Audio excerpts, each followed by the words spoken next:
حضرت جعفر صادق، جنہیں امام جعفر صادق جعفر ابن محمد صادق بھی کہا جاتا ہے، اسلامی تاریخ کی ایک ممتاز شخصیت تھے۔ وہ 12ویں شیعہ مسلمانوں کے چھٹے امام ہیں اور شیعہ برادری میں ان کی علمیت، تقوی اور اسلامی اسکالرشپ میں شراکت کی وجہ سے بہت زیادہ احترام کیا جاتا ہے۔ ان کی پوری کہانی اس کے نسب، اس کی زندگی اور ایک بااثر اسلامی اسکالر کے طور پر ان کے کردار سے جڑی ہوئی ہے۔ سلسلہ نسب: جعفر صادق 702 عیسوی میں مدینہ منورہ میں پیدا ہوئے، جو کہ موجودہ سعودی عرب میں ہے۔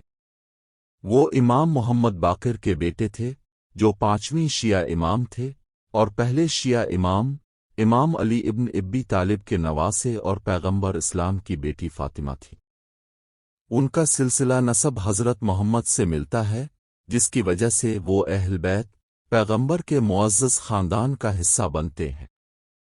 زندگی اور شراکت: جعفر صادق نے اپنے والد سے ایک غیر معمولی تعلیم حاصل کی، جو اپنے گہرے علم اور حکمت کے لیے مشہور تھے۔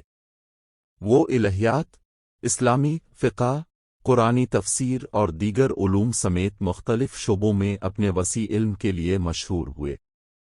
اسے قدرتی علوم، ریاضی اور کیمیا میں بھی گہری دلچسپی تھی۔ جعفر صادق دوسرے مکاتب فکر کے لیے کھلے ذہن اور رواداری کے لیے جانا جاتا تھا، مختلف مذہبی اور فلسفیانہ پس منظر کے علماء کے ساتھ بحث و مباحثے میں مشغول رہتے تھے۔ نتیجے کے طور پر اس نے بہت سے طلبہ اور پیروکاروں کو اپنی طرف متوجہ کیا جو اس کی تعلیمات اور رہنمائی کے طالب تھے۔ امام جعفر صادق کا دور امام کے طور پر اموی اور ابتدائی عباسی خلفاء کے دور میں سیاسی بحران کا دور تھا۔ اس کے باوجود وہ علم اور روحانیت کو پھیلانے میں مصروف رہے۔ ان کے بہت سے شاگرد، جیسے کہ ابو حنیفہ اور مالک بن انس، اپنے طور پر بااثر علماء بن گئے اور انہوں نے بڑے اسلامی قانونی اسکولوں کی بنیاد رکھی۔ میراث: اسلامی علم اور فقہ میں امام جعفر صادق کی شراکت نے اسلامی فکر کی ترقی پر دیرپا اثر چھوڑا۔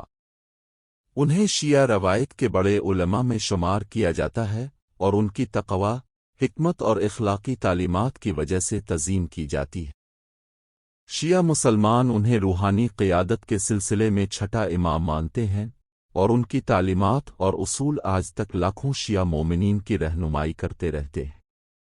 وہ مدینہ کے ایک قبرستان جنت البقیع میں دفن ہیں، جہاں ان کا مزار شیعہ مسلمانوں کے لیے زیارت گاہ بنا ہوا ہے۔ یہ تسلیم کرنا ضروری ہے کہ اگرچہ ان کی زندگی اور میراث کا عمومی خاکہ بڑے پیمانے پر قبول کیا جاتا ہے، کچھ تاریخی تفصیلات مختلف ذرائع اور تشریحات کی بنیاد پر مختلف ہو سکتی ہیں۔ اس کے باوجود اسلامی تاریخ میں ایک بااثر عالم اور مذہبی رہنما کے طور پر ان کا کردار غیر متنازع ہے۔